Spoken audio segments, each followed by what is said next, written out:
Hola a todos y buenas tardes.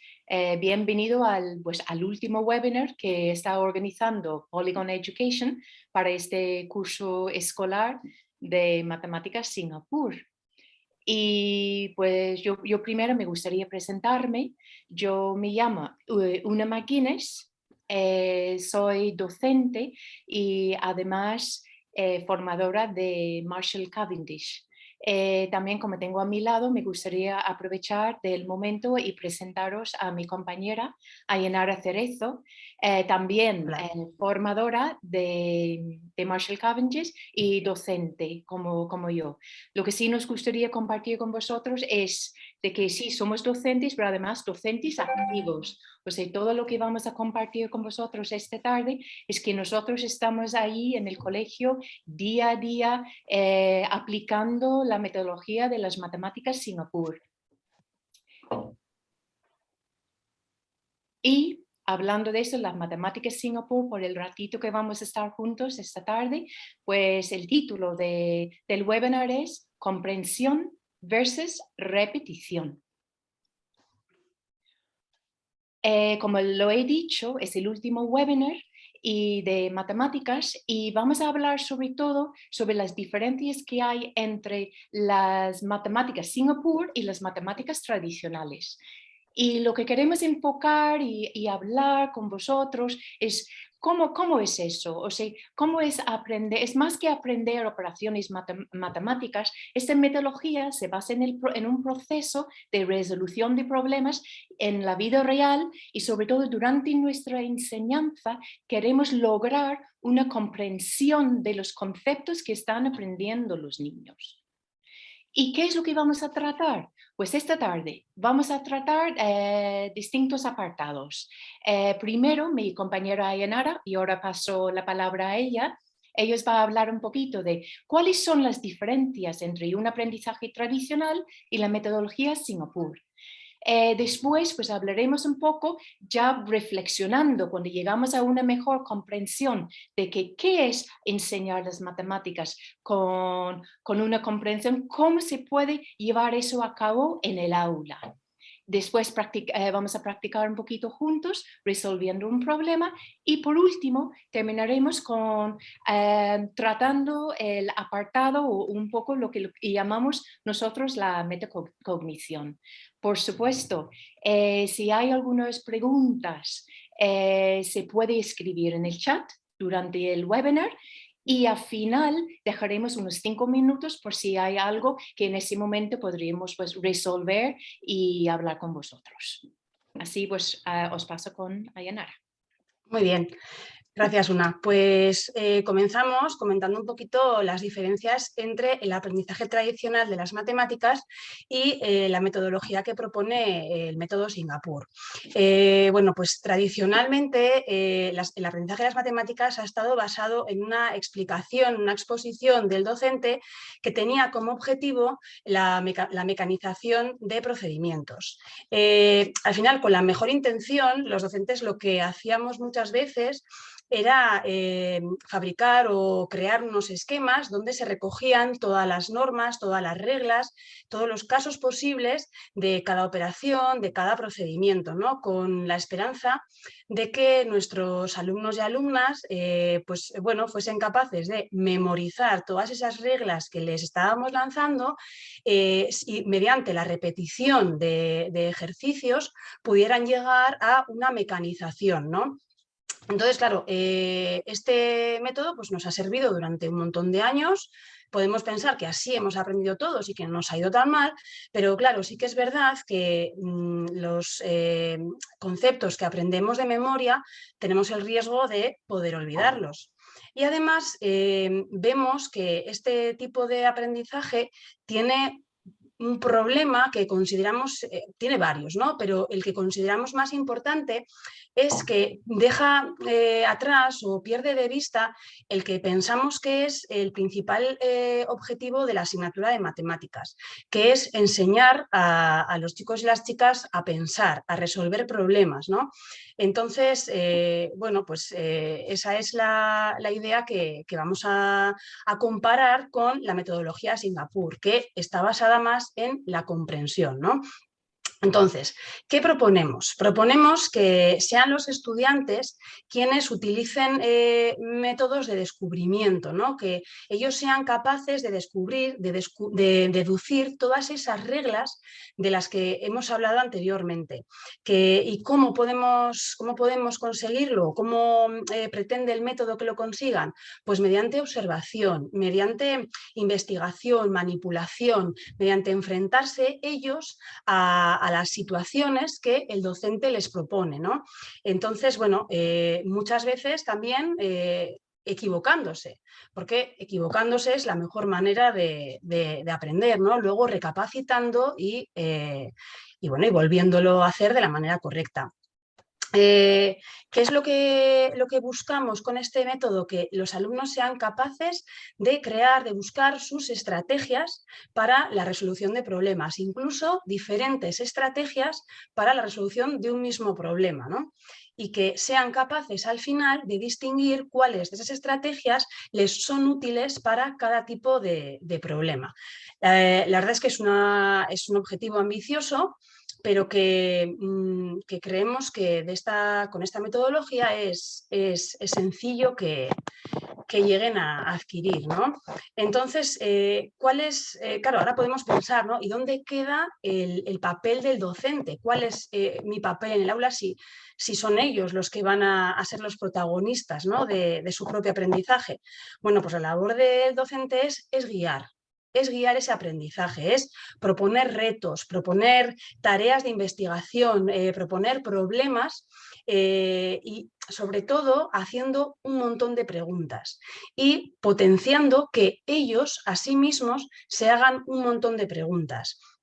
Que se cuestionen lo que hacen, que ellos sean los que tengan que decidir si lo que han hecho es correcto o no es correcto, si ese resultado que han obtenido tiene sentido o no tiene sentido. Muchas veces cuando trabajamos de manera mecánica obtenemos un resultado y no nos planteamos si tiene sentido, ¿no? Si que me he gastado 500.000 euros en comprar 5 lapiceros, ¿tiene sentido o no tiene sentido? Es una exageración, por supuesto, pero muchas veces no hemos hecho hincapié en ese tipo de prácticas que son fundamentales, ¿no?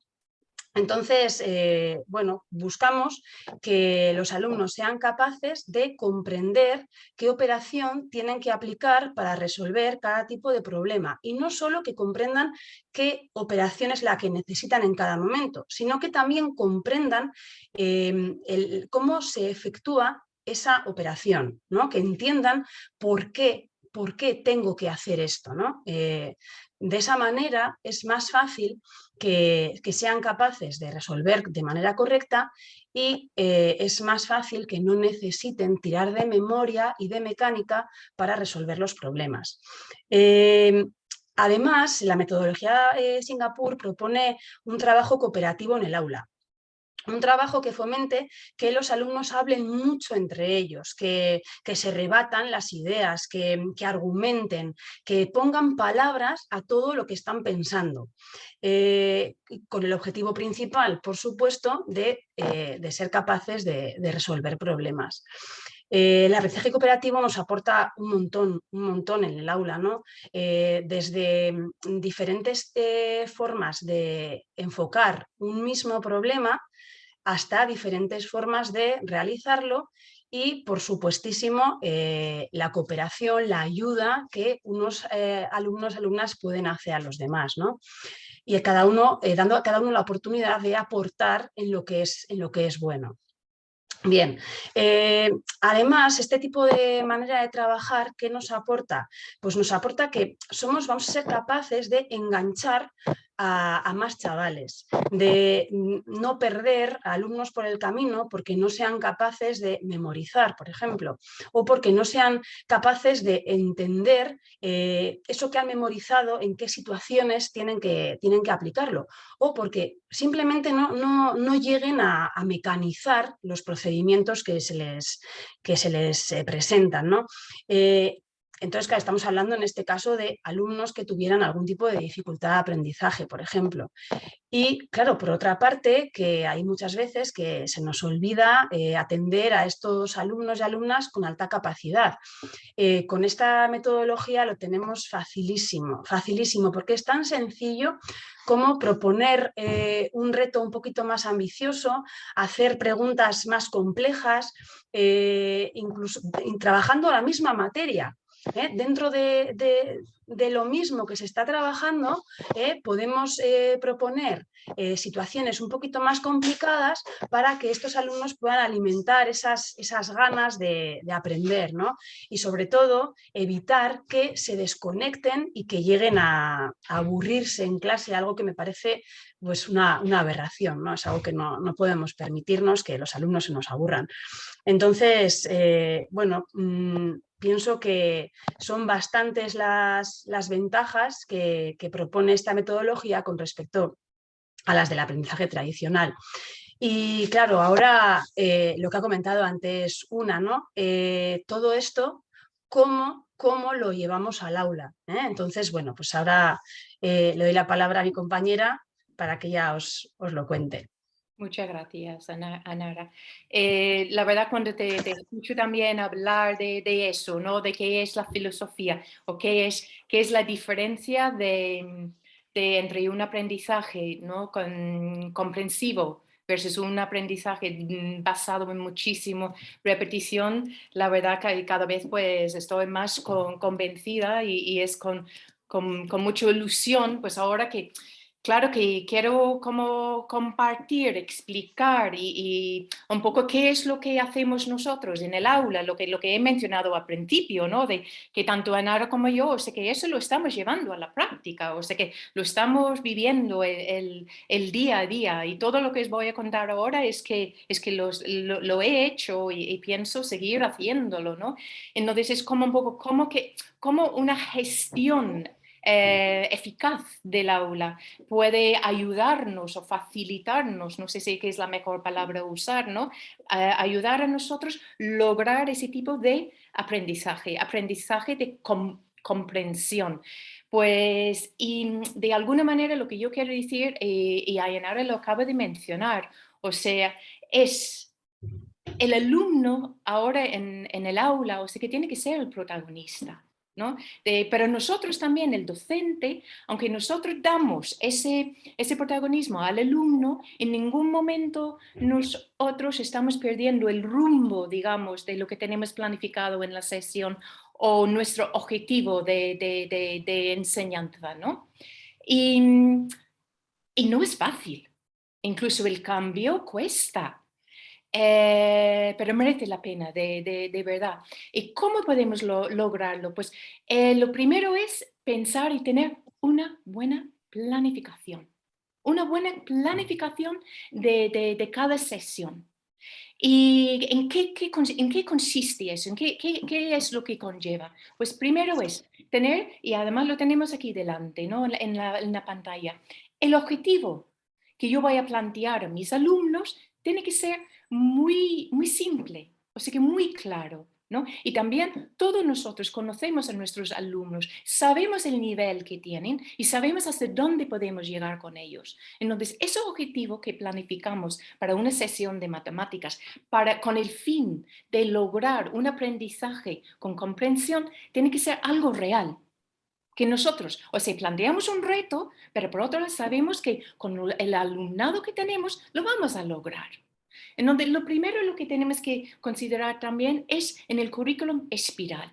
También es importantísimo durante esa sesión, es que claro, cada sesión es que consiste de distintas partes, ¿no? La introducción, el desarrollo, el fin. Y cada una de estas partes de la sesión también hay que marcar y considerar, reflexionar muy bien sobre los tiempos que yo quiero dedicar a cada parte de eso. Tengo que pensar qué metodología voy a llevar a cabo en el aula para lograr mi objetivo. Y eso es lo que llamamos el CPA. Voy a usar materiales concretos. Voy a dedicar mucho tiempo a una parte pictórica. Y ya, obviamente, al final terminando con una parte abstracta. Otra parte, y es preparar las preguntas, incluso si yo voy a plantear un objetivo a mis alumnos, una prioridad, incluso diría, y quizás muchas veces no lo hacemos, ¿no? De que hay hasta que planificar las propias preguntas que vamos a hacer a nuestros alumnos en el momento, durante la sesión. Incluso anticipar a las preguntas que durante el desarrollo que yo tengo planificado, si algún momento yo puedo parar e incluso anticipar qué tipo de preguntas me podrían hacer mis alumnos.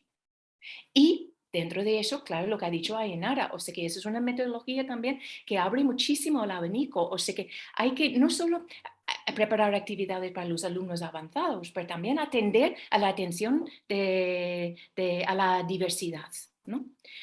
¿Cómo voy a hacerlo? Me gustaría, pues, como profundizar en todo eso lo que acabo de decir con un problema.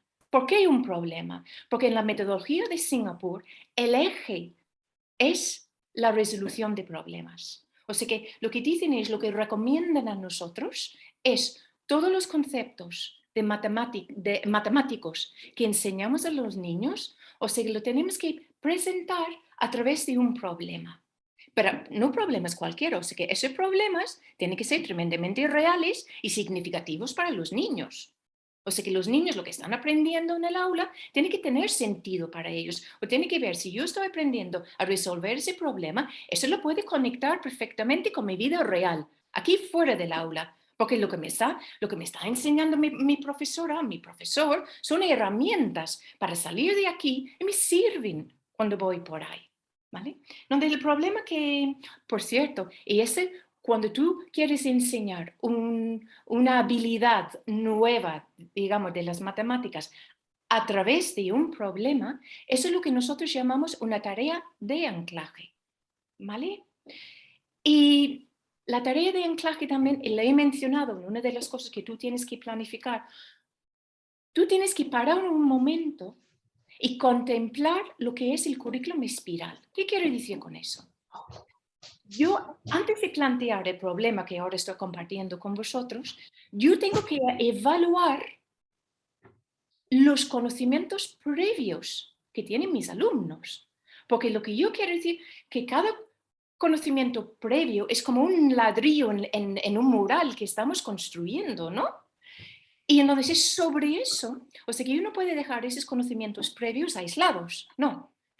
Yo tengo que conectarlos ahora a través de este problema que os estoy presentando para construir más, poner otro ladrillo y enseñar a mis alumnos una nueva habilidad, ¿vale? Y como veis que pues ahora mi objetivo, y seguro que ya lo habéis leído, o sea que es un cumpleaños de María, ¿vale? Y que tiene una tarta. Y María pues quiere guardar un cuarto de esa tarta y se queda pues, con el resto, digamos. Y con que se queda es lo que quiere repartir entre sus 4 amigos. Entonces, mi objetivo aquí como profesora en el aula, ¿qué es? Está claro, ¿no? De lo que yo quiero enseñar a mis alumnos es cómo dividir una fracción, en este caso 3/4, ¿no? Entre 4 amigos. Pero claro, lo que yo tengo que pensar previamente, yo no puedo presentar algo así, porque lo que yo tengo que asegurarme es que ya mis alumnos controlan el tema de las fracciones, controlan de operaciones, pues sumas, restas, multiplicaciones con fracciones, con el mismo denominador, distintos denominadores, ¿no? Y además que saben encontrar una fracción equivalente. Pues ya sobre todo eso es como una base preciosa para ya seguir creciendo con ellos, ¿no? ¿Y qué es lo que hago yo? Pues presento esto en la clase, lo puedo proyectar. ¿Cómo tengo a mis alumnos? Pues la metodología Singapur, como ha dicho Ainara, es una metodología basada en también la colaboración, educación cooperativa. Entonces yo tengo a mis alumnos, pues si puede ser lo ideal, es tenerlo en grupos de 4, Yo siempre digo que pues, un grupo de 4 alumnos siempre son equipos pues, más manejables. La realidad de cada centro, de cada colegio, de cada aula es diferente. Si no puede ser 4, pues serán 5, pero lo ideal son 4, ¿no? Donde yo presento el problema y dejo a los niños, ¿no?, en su equipo hablando.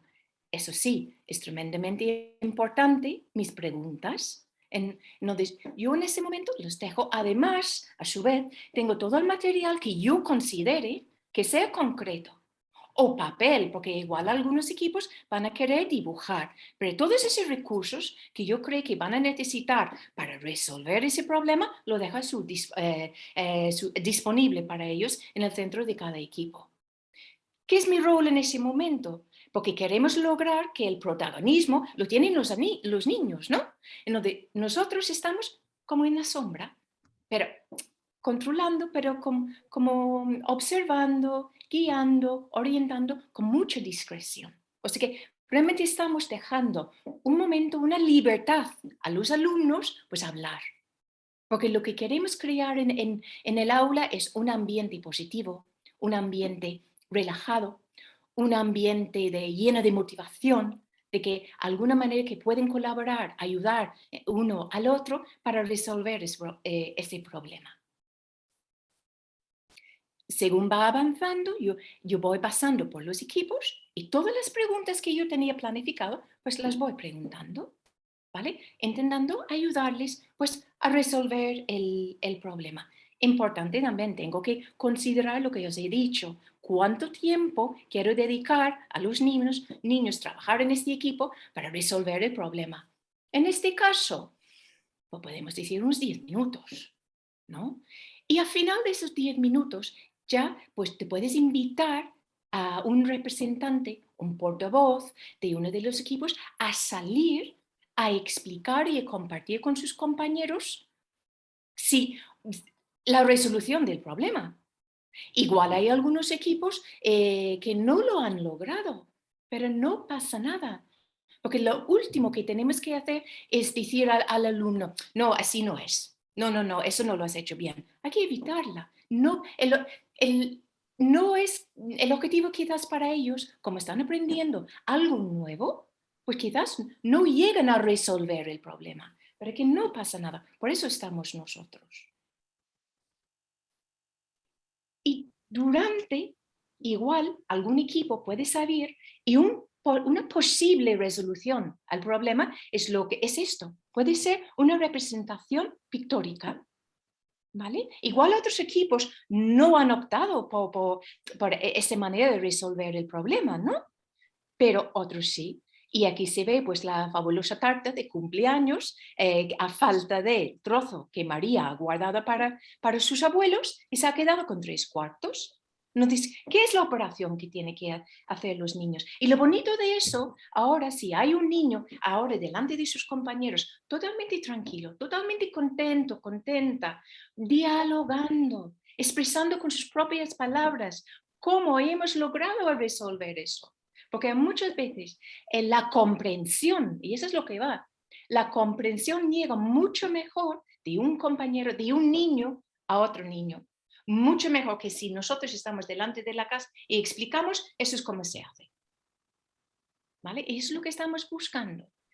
La misma tarta, y se pasa lo que hay a la mano izquierda, aquí de la pantalla, hay lo que llamamos un modelo de barras. Y ese cambio es muy abstracto para los niños, pero lo que pueden entender aquí ahora es que esta tarta tan deliciosa que tengo aquí, lo estoy representando en una barra, ¿vale? Pero esa barra que está dividido en 4 partes iguales. La parte que no está repartido, pues ese es el trozo que yo he guardado para mis abuelos. Incluso es el trozo que ha faltado en la tarta, que falta en la tarta, mejor dicho. Entonces, ¿qué hacen? Pues entre los amigos, pues lo van repartiendo en partes iguales. Que es una posible pregunta que me pueden hacer un alumno en ese momento, pero profe, ¿por qué tengo que multiplicar? ¿Por qué tengo que multiplicar para repartir cuando es una división?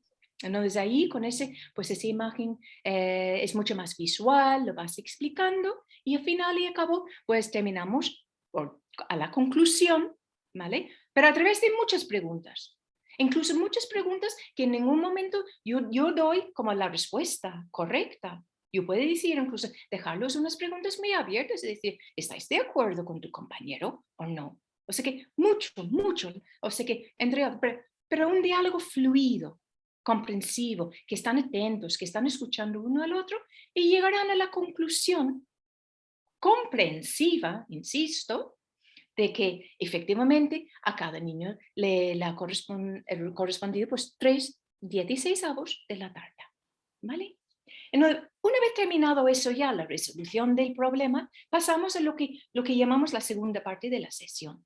Esta parte de la sesión es lo que llamamos el trabajo guiado. En ese momento el niño pues saca su libro de texto, ¿vale? Y una cosa que llama la atención con el método Singapur, a veces hasta el libro de texto, cuando lo abren, igual la primera parte que lo que se llama aprendamos, eso es lo que es una tarea de anclaje que os acabo de explicar, hasta que tiene la solución. O sea que ese mismo problema puede ser el problema que ahora figura en el libro de texto, pero resuelto. Y al principio nosotros choca, ¿no? Como, pero ¿cómo que? Pero si aquí en las primeras 2 páginas todos los problemas están resueltos. Pero ya es diferente, porque la han trabajado previamente, ahora entienden eh, mm, el procedimiento, digamos, o qué es lo que está intentando enseñar la profe, y ahora cuando lo leen con comprensión. Ya no presenta tanta dificultad. Ojo, siempre hay lo que hemos dicho, atención a la diversidad, no todos, pero por líneas generales ya llega de otra manera cuando llegan a ese primer momento de abrir el libro de texto. De ahí ya pasan y entre ellos, en su equipo, siguen preguntando al profesor, a la profesora, quizás a su compañero que está al lado, y van practicando, realizando ejercicios, ¿vale? Y eso ya concluimos esta parte de la sesión y pasamos a la tercera. Y la tercera es lo que llamamos el trabajo individualizado. Y en ese momento es cuando el niño ya tiene que trabajar solo.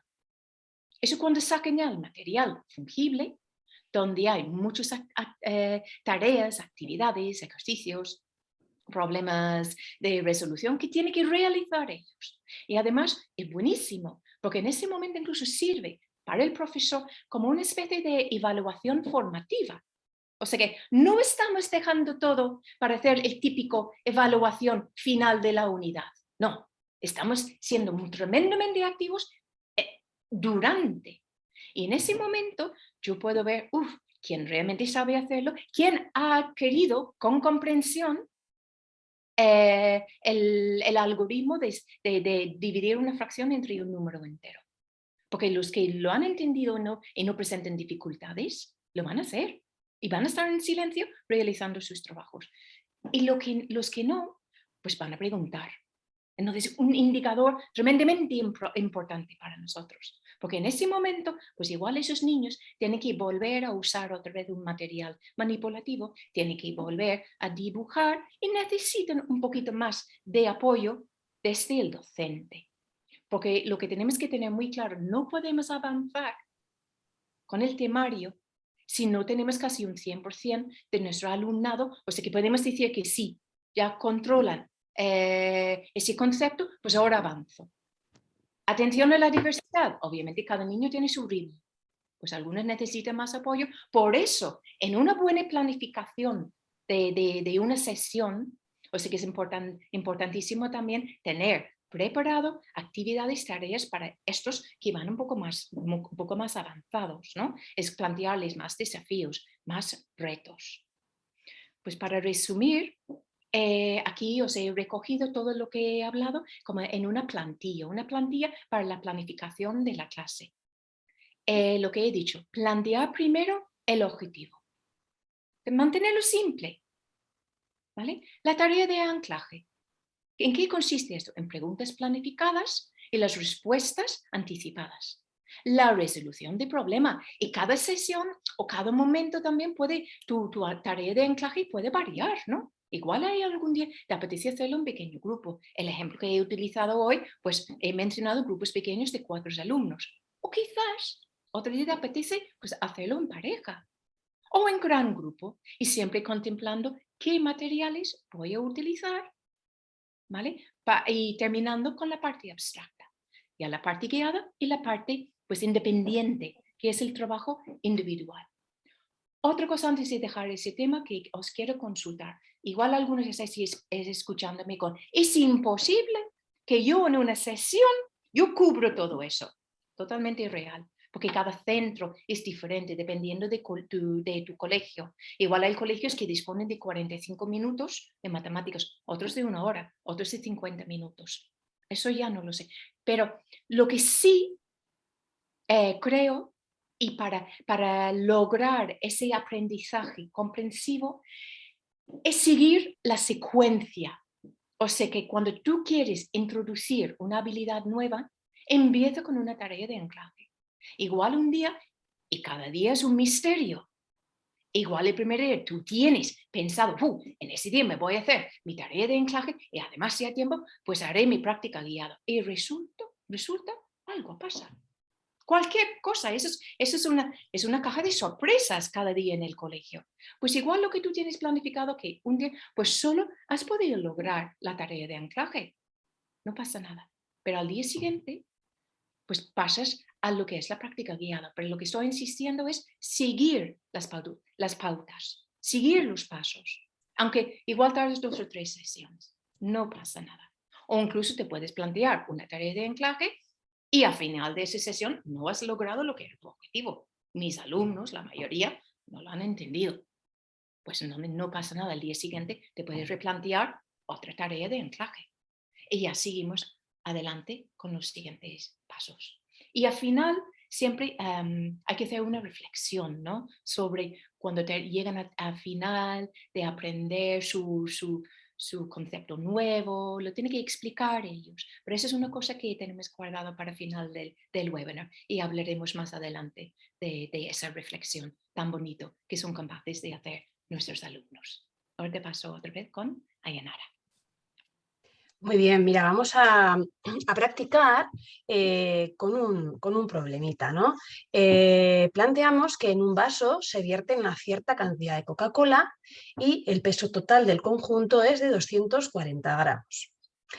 Si en el mismo vaso se echa el triple de Coca-Cola, el peso total es de 360 gramos. Y se nos hacen dos preguntas. ¿Qué cantidad de Coca-Cola se echó por primera vez? ¿Y cuál es el peso del vaso?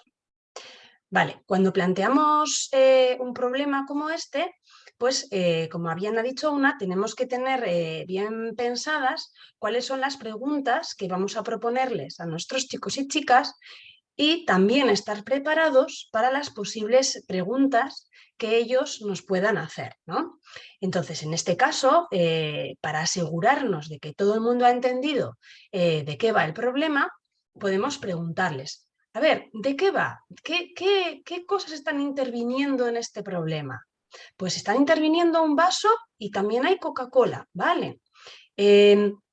Bueno, ¿y qué estamos haciendo? Estamos echando Coca-Cola en el vaso, pero la misma cantidad, diferentes cantidades. Sí, no, mira, cuando echamos una cierta cantidad, el peso es este. Cuando echamos el triple de cantidad, el peso ha cambiado. Muy bien. Venga, ¿qué se nos plantea? ¿Qué queremos buscar? ¿Qué estamos intentando resolver? ¿No? Bueno, pues queremos resolver cuál es el peso de la Coca-Cola que se echó la primera vez y también queremos resolver cuál es el peso del vaso. Vale, entonces, una vez que nos hemos asegurado, mediante una serie de preguntas, que todo el mundo ha entendido de qué va el problema, entonces les dejamos tiempo para pensar.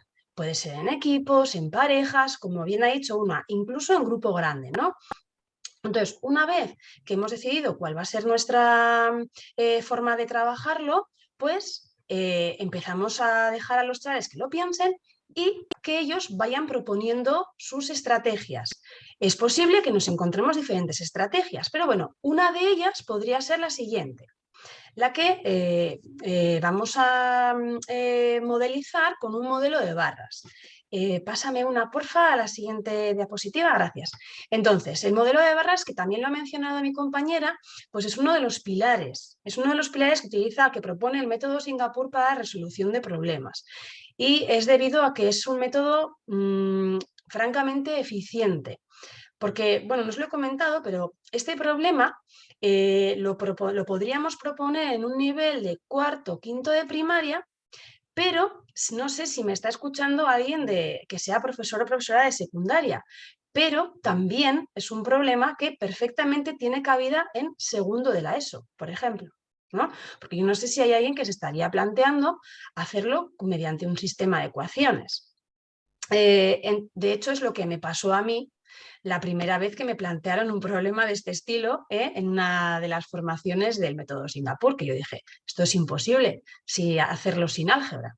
Bueno, pues vamos a ver que el modelo de barras nos permite adquirir esa comprensión necesaria para resolver sin álgebra.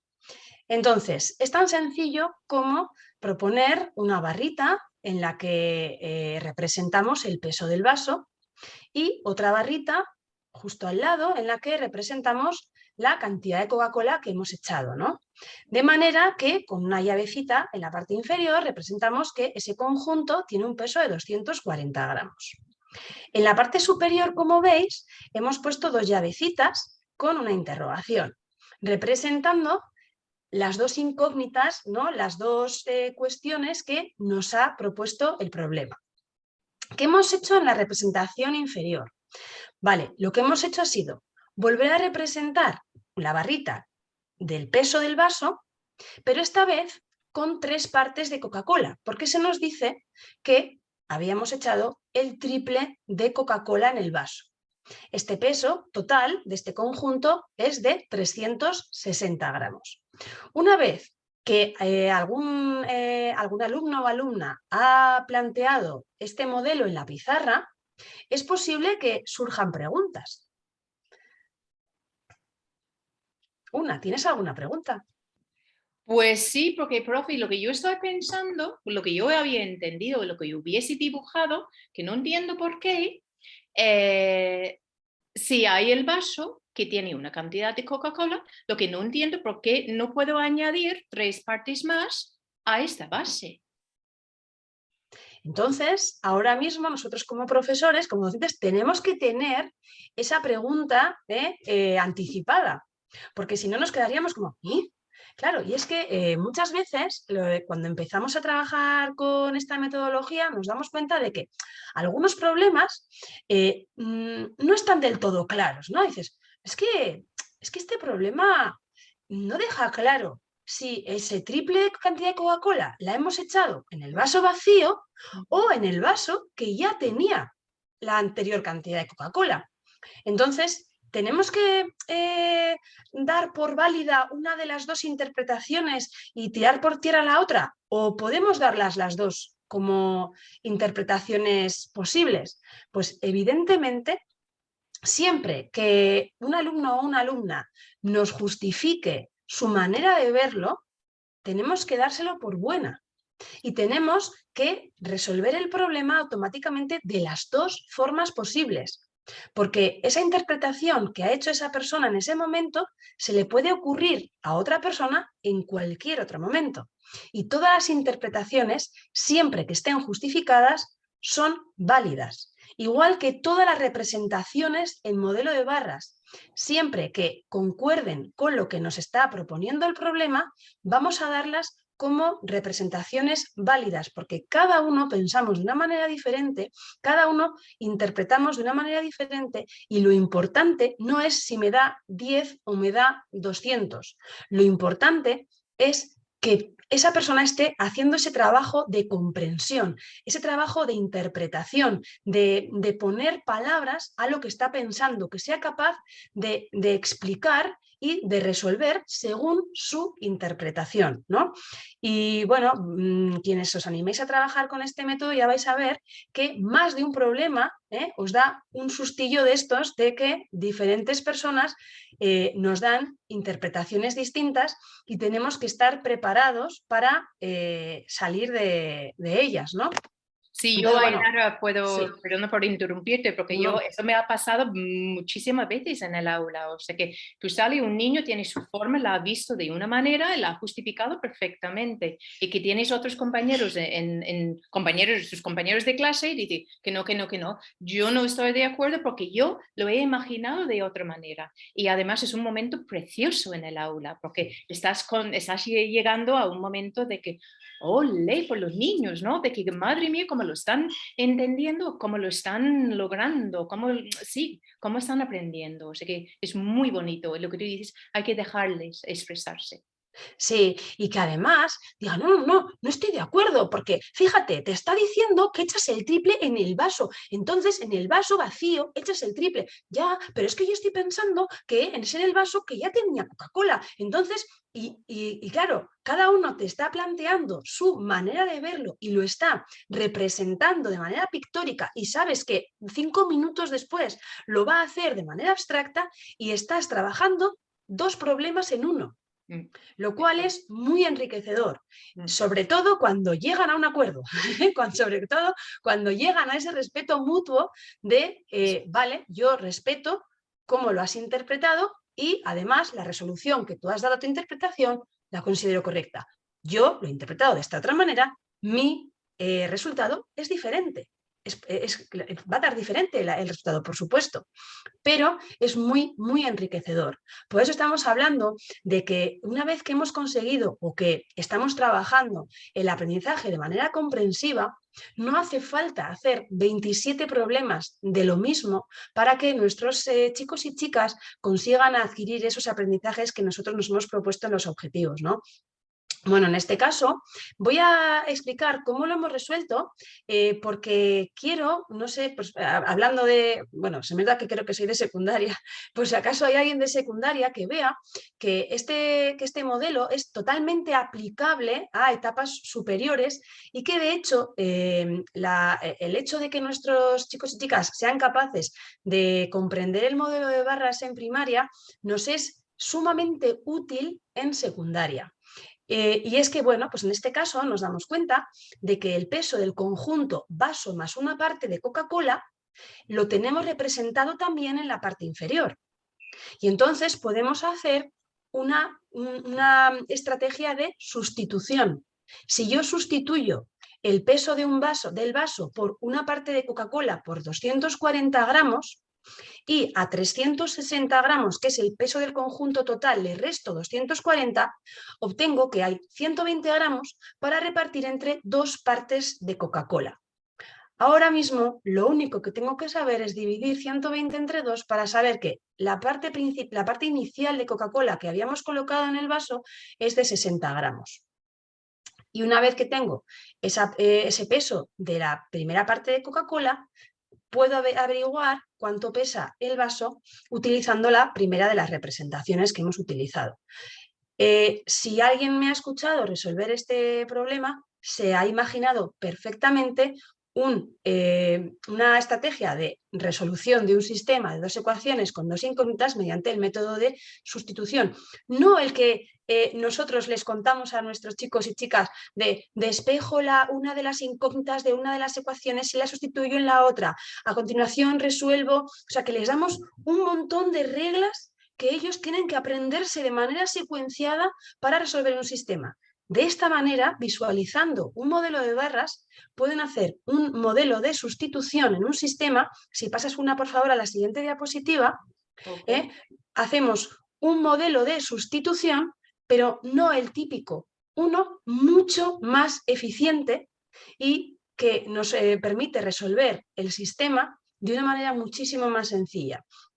Bueno, por si acaso aquí hay alguien que está diciendo, madre mía, esto no concuerda con el lenguaje matemático, con lo estricto que es la escritura del lenguaje matemático, los conectores lógicos. Evidentemente lo he expresado así para que todos podamos ir siguiendo el hilo, ¿no?, de la resolución del problema, pero luego evidentemente le daríamos la estructura de sistema con los conectores, implica, e iríamos resolviendo el problema utilizando un lenguaje matemático preciso, ¿de acuerdo? Entonces, bueno, pues con este ejemplo pues lo que queríamos era enseñaros cómo romper mitos de que darles a nuestros chicos y chicas ese trabajo de paso 1, despejo una de las incógnitas de la primera ecuación, paso 2, sustituyo en la segunda ecuación. No, visualiza, comprende el problema que tienes entre manos y viendo, digo, jolín, es que esto lo tengo aquí, lo cambio por esto y de repente digo, ostras, si ya sé cuánto vale 2 por i, ¿no? No he mencionado que llamamos X al peso del vaso y a la cantidad de Coca-Cola que vertemos en el vaso la primera de las veces, ¿no? Entonces, bueno, pues espero que os estéis haciendo un poquito de idea de en qué consiste y que realmente una ha comentado que el cambio de, sobre todo de mentalidad que tenemos que hacer para trabajar de esta manera es enorme. Pienso que en secundaria todavía más grande. Pero muy posible, muy bonito y sobre todo de una manera muy, muy natural. Y sobre todo, muy importante, cuando vayamos a impartir clase con esta metodología en cursos altos, secundaria, me refiero ya a primero, segundo de secundaria, incluso más adelante, ¿no? Tener muy claro cómo han trabajado nuestros compañeros de primaria esta metodología, porque saber que nuestros chicos y chicas vienen con este modelo de barras adquirido o sea, es que nos ha hecho la mitad del trabajo. En este caso os he puesto un ejemplo de álgebra que quizás puede ser lo más abstracto que vemos en los primeros cursos de secundaria. Y bueno, ahora, ¿cuál sería la parte final, ¿no? La parte final. Pero antes de dejar, ¿cómo se nota, Ayenara, que yo soy de primaria? Yo me quedo con la división y la resta. Claro, pero fíjate, la división está aquí, porque cuando tú tienes bueno, la resta está en el momento en el que cambias x más y por 240 y como decimos, ¿no? Lo paso al otro miembro y ¿qué hago? La resta. Ahí está la resta. Ahí Y está. luego cuando me queda 2 por i igual a 120, ¿qué hago? El error ese que cometemos, ¿no? De paso el 2 dividiendo. No, si 2 veces i es 120, que tengo 2 partes de i, pues una parte de i será la mitad, ¿no? Quiero decir, ahí está, vamos a olvidarnos de esa memorización de si está multiplicando pasa dividiendo, si está sumando pasa restando, vamos a olvidarnos de eso y hacerlo de una manera mucho más natural, ¿no? Viendo, evidentemente ahora, pues igual podéis pensar, no todo se puede ver, ¿no? Hay sistemas que no son tan visuales en el momento en el que introducimos números negativos, por supuesto, todo es más complejo, pero también la introducción de números negativos es mucho, mucho más natural con el método Singapur y de verdad que sí, hay que hacer un cambio grande de mentalidad, pero que vamos, merece muchísimo, muchísimo la pena. Claro, y lo que decíamos, ¿no? El paso final. El paso final. ¿Qué has hecho? ¿Qué has hecho? ¿Qué has ¿No? hecho? Sí, ¿Qué has hecho? ¿Qué has aprendido? sí. ¿No? te dejo la palabra. Sí, sí. No, que incluso para mí es una de mis partes preferidas también del método. Es como cuando tú llegas ya con todo ese proceso, llegando a lo que lo entienden y tal. Y cuando tu alumno ya llega a ese último paso, es así, lo que es la metacognición. Y hacen una reflexión sobre qué has hecho, qué has aprendido.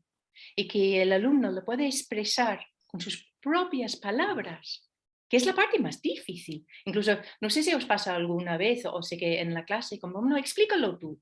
Y te dicen, pero profe, sí, sí, pero lo entiendo, lo sé hacer, pero lo que no sé es explicarlo, ¿no? Y ya cuando ya lo vas trabajando, vas cogiendo un poco el ritmo, no sé,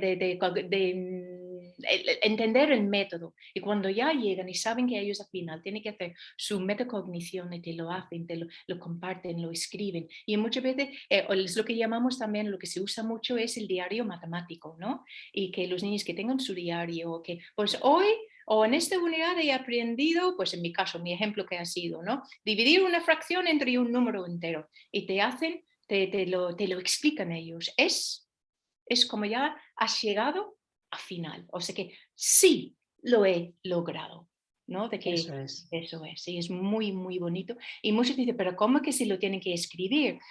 Un diario matemático, para que un niño haga una reflexión sobre su propio aprendizaje, no tiene que ser necesario siempre, o sea, por escrito, puede ser un dibujo, ¿vale? Puede ser una grabación, le pueden grabar, ¿no? No sé si me has comentado el otro día, Enara, que Sí. durante el confinamiento, ¿no? ¿no? Con tu hija, ¿no? Si no me equivoco, ¿no? Que Ujú. para el cole, su diario matemáticos eran hacer grabaciones.